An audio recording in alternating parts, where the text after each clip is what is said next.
have all the things possible that could actually happen if I was seeing this guy as a hungry person. You know what I mean? And that's why we need more views than just one to be able to actually determine if we are on the right path or not. Because it doesn't matter how many times you look at it yourself, if you haven't at some point in the process changed your viewpoint enough to forget some things and bring in some new things, you're not actually seeing things from a new viewpoint. You're just seeing things from your viewpoint and trying to find if there is more. And that's not getting anywhere. That's just, yeah, I don't know. You know what I mean? Um, yeah, I don't know.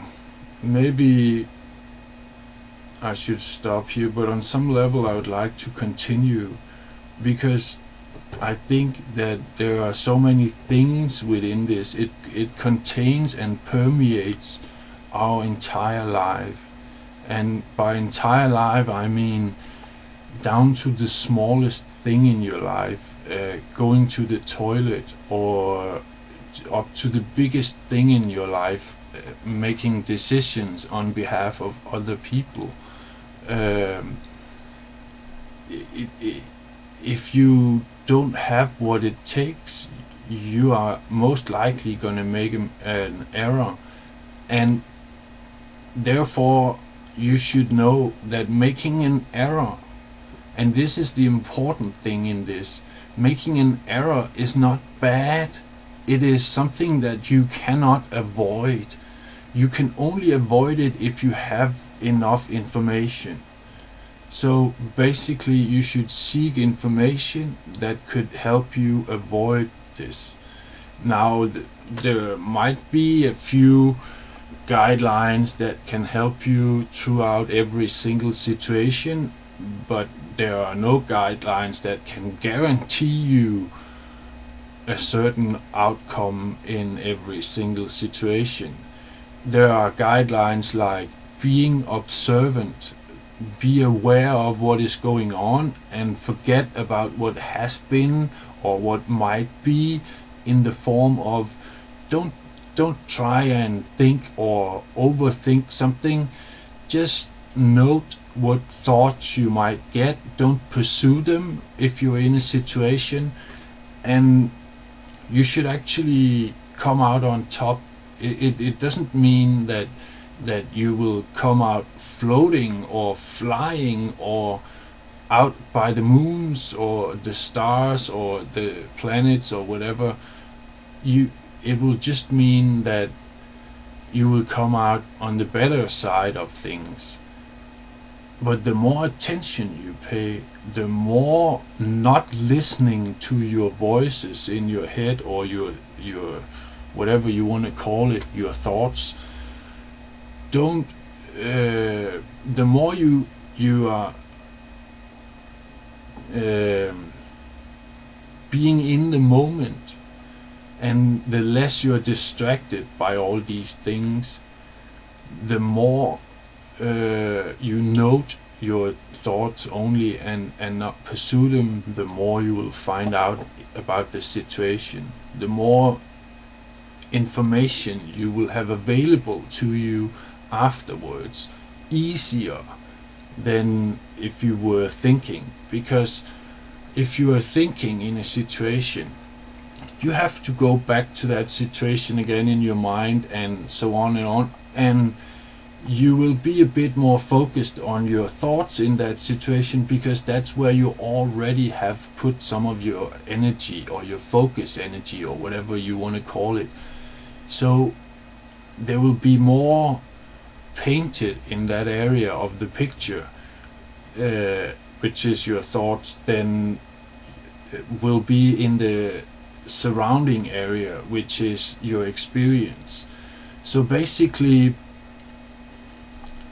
because of this, you are having, when you're going to recall the situation, you're having a harder time because your thoughts have more color than the actual picture, and you have to sift out your thoughts and everything, and then go into looking at the picture. But if you haven't had any thoughts really that you had to pursue, but just have notations, then everything else will be much more clear to you when you're going back to that situation in your mind and thinking about, oh, what actually happened there? Can I put my emotions aside? Can I put my prejudgments aside? Can I put my assumptions aside? Can I put my um, old habits aside, and then naked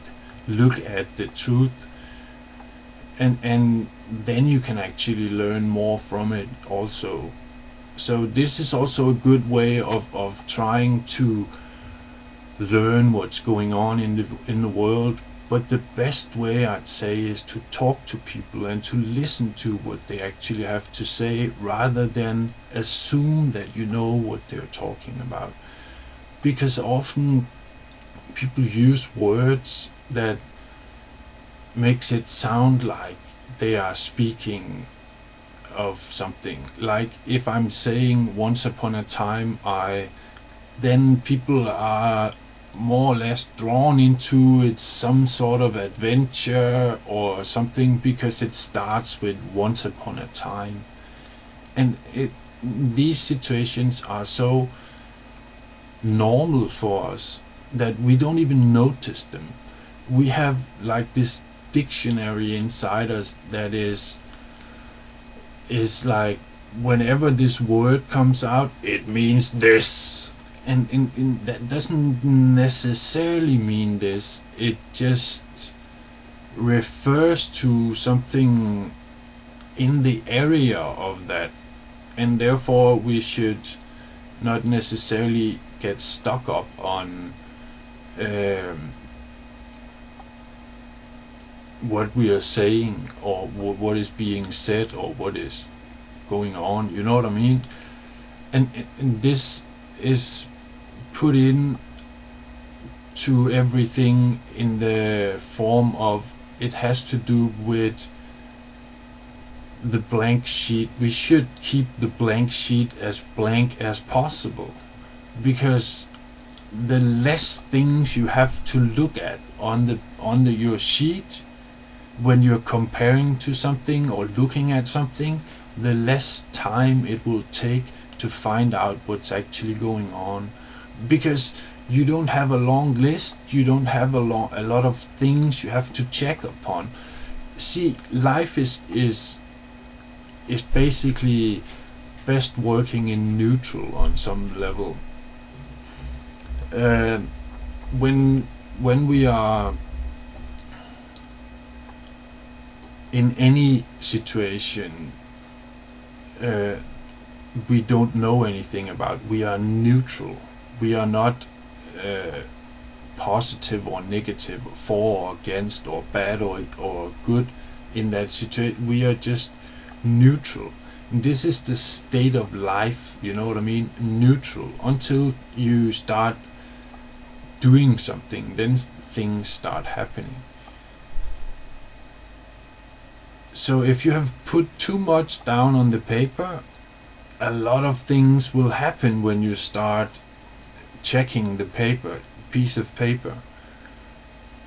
And you will sometimes be confused with stuff that is old, is conflicting with stuff that is new, and so on. Therefore, try and keep a short list of what actually works here in life, and a list that is consistent, in the sense of it has a pattern that is always there. Like, you know, if you look at life today, you will see, and all scientists will tell you, what is known as the so-called Fibonacci numbers are present everywhere in nature.